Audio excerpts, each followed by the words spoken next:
Hello friend, आज हम चर्चा करने वाले हैं जीवन के मूल मंत्र के ऊपर। ये एक ऐसा मूल मंत्र है जिसको अगर आपने लाइफ में अपना लिया तो आप जीवन में बहुत बड़ी बड़ी समस्याओं से अपने आप को बचा लोगे और जीवन में सफलता की राह पर तेजी से आगे बढ़ते जाओगे और कोई भी आपको नीचे नहीं गिरा पाएगा। तो ऐसा इंपॉर्टेंट मूल मंत्र क्या है? वह मूल मंत्र है, धन गया तो कुछ नहीं गया, धन गया तो कुछ नहीं गया और स्वास्थ्य गया तो थोड़ा गया, लेकिन अगर चरित्र गया तो सब कुछ गया। अब हम आइए इसके एक एक पार्ट को अलग अलग तरीके से समझने का प्रयास करते हैं।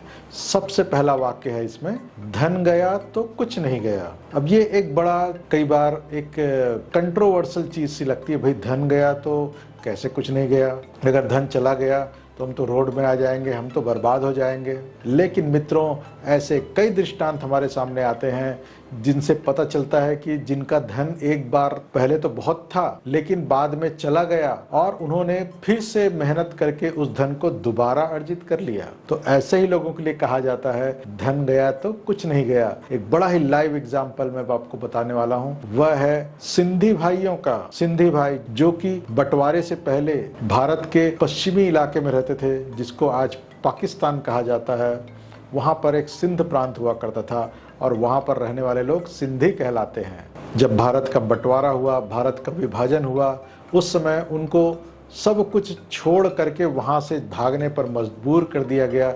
वे कोई भी जमीन जायदाद, सोना चांदी इत्यादि अपने साथ नहीं ला पाए। वो सिर्फ एक लोटा या कुछ कपड़े इत्यादि लेकर के ही जैसे तैसे अपनी जान बचा करके भारत में भाग कर आए थे। और वो सिंध प्रांत एक बहुत ही अमीर प्रांत था और वहाँ के रहने वाले सिंधी बड़े बड़े व्यापारी हुआ करते थे और करोड़पति हुआ करते थे। लेकिन उनको अचानक से कंगाल बना दिया गया और उनको भारत भेज दिया गया। लेकिन ये सिंधी भाई लोग कोई खाली बैठने वाले लोग तो थे नहीं, इनको ऐसे ही पुरुषार्थी नहीं कहा जाता। पुरुषार्थ का मतलब होता है कि बहुत ही मेहनत करने वाला, अपने समय का सदुपयोग करने वाला और आगे बढ़ने में निरंतर लगे रहने वाले, ऐसे व्यक्ति को पुरुषार्थी कहते हैं। तो सिंधी भाई लोग भी ऐसे ही पुरुषार्थी थे। तो उन्होंने जैसे तैसे अपना काम फिर से शुरू किया, छोटे छोटे दुकान शुरू किए, कुछ गोलियां बेचने का काम, किसी ने कुछ चाय बनाने का काम, किसी ने कुछ ऐसे ही छोटा मोटा होटल खोल लिया।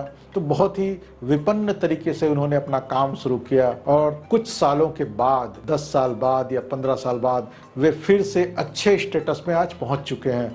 आप देखेंगे अधिकतर सिंधी भाई लोग जो भी आपके आसपास होंगे वो एक अच्छी पोजीशन में है, बड़ी बड़ी दुकानें उन्होंने कर रखी है। तो इसी से समझ में आता है कि धन गया तो कुछ नहीं गया, धन को दोबारा कमाया जा सकता है। हमको धन कमाने की विद्या आनी चाहिए, उसके बाद धन चला भी जाए वापस आ जाएगा। अब दूसरे पार्ट में आते हैं। दूसरा पार्ट है, स्वास्थ्य गया तो थोड़ा गया। अब सोचे कि किसी व्यक्ति का अगर हाथ चला जाए तो ऐसा तो नहीं होगा कि वो व्यक्ति पूरी तरीके से बर्बाद हो जाएगा, किसी काम का नहीं रहेगा। वो अपने सारे काम कर पाएगा लेकिन कठिनाइयों के साथ, और जीवन भर वो कठिनाई उस हाथ के बिना काम करने की उसको हमेशा बनी रहेगी। इसीलिए कहा जाता है, स्वास्थ्य गया तो थोड़ा गया। अब तीसरा पार्ट में आते हैं, चरित्र गया तो सब कुछ गया। अब ये कैसे सिद्ध होगा? चरित्र एक ऐसी चीज है कि जिसके माध्यम से हम बड़ी से बड़ी कठिनाइयों का सामना कर सकते हैं। आपने ये देखा होगा कि एक धनी आदमी अपने से ज्यादा धनवान से डरता है, एक बलशाली आदमी अपने से ज्यादा बलवान से डरता है, और एक ज्ञानी आदमी वो भी अपने से ज्यादा ज्ञानवान से डरता है। लेकिन एक चरित्रवान ही ऐसा व्यक्ति होता है जिससे कि ये सब लोग डरते हैं। अभी कुछ दिन पहले एक फिल्म आई थी रेड, जिसमें अजय देवगन ने एक इनकम टैक्स ऑफिसर का रोल अदा किया था। अब बताइए, इनकम टैक्स ऑफिसर जो अजय देवगन था, उससे लोग डरते थे। क्यों डरते थे?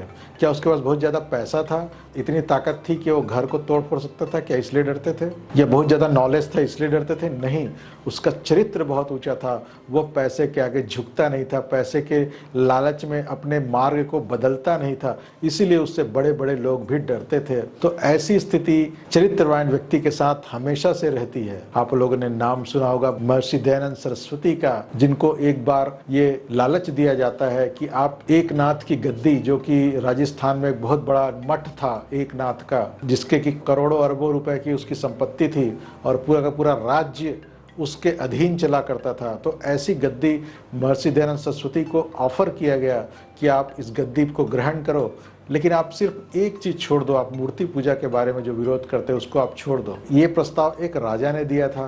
तो वो राजा को कहते हैं कि हे राजा, मैं आपके इस राज्य को दौड़ करके पार कर सकता हूँ। एक बार मैं दौड़ना चालू करूं तो आपके राज्य को पार कर सकता हूं, इतना बल मुझ में है। लेकिन परमात्मा का ये जो पूरा साम्राज्य है, ब्रह्मांड है, उसको मैं कभी भी पार नहीं पा सकता। इसलिए मैं कभी भी असत्य का सहारा नहीं लूंगा, मैं सिर्फ सत्य का ही प्रचार करूंगा। इस प्रकार से वो करोड़ों अरबों रुपए की संपत्ति को ठुकरा देते हैं और राजा भी उसके नाम से भय खाते हैं। तो ऐसी स्थिति संभव है चरित्रवान व्यक्ति के माध्यम से ही। तो मित्रों, ये चीज हमको भी हमेशा ध्यान रखना है और इम्प्लीमेंट करना है कि धन गया तो कुछ नहीं गया। अगर किसी कारणवश हमारा धन चले जाए तो हमको ज़्यादा चिंता की ज़रूरत नहीं है। अगर थोड़ा हेल्थ चला जाए तो कुछ चिंता जरूर करनी चाहिए, क्योंकि बिना हेल्थ के हम ज़्यादा अच्छा काम ज़्यादा देर तक नहीं कर पाएंगे। लेकिन अगर चरित्र हमारे पास है, जिसको हम बोल सकते हैं ईमानदारी, सच्चाई, ये गुण अगर हमारे पास है, तो हम कितनी ही बुरी अवस्था में क्यों न रहें, हम हमेशा प्रसन्न रहेंगे, लोगों पर राज करेंगे। जैसे आपने बाहुबली फिल्म देखा होगा, बाहुबली को राज्य से निकाल दिया जाता है, फिर भी उसका हश्र क्या होता है? क्या वो दुखी हो जाता है? क्या वो भीख मांगने लगता है? क्या वो मेहनत मजदूरी करने लगता है? नहीं, क्योंकि वो इतना अच्छे चरित्र वाला व्यक्ति था कि पूरी जनता उसको फिर भी राजा की तरह ही सम्मान देती है। भले उसके हाथ से सारी पावर चली गई थी, फिर भी वह राजा की तरह राज करता है। तो ये चीज संभव है अच्छे चरित्र के माध्यम से। अब अच्छा चरित्र मतलब क्या है? हमारे अच्छे गुण हैं, लोगों की हेल्प करना, ये हमारा अच्छा चरित्र है।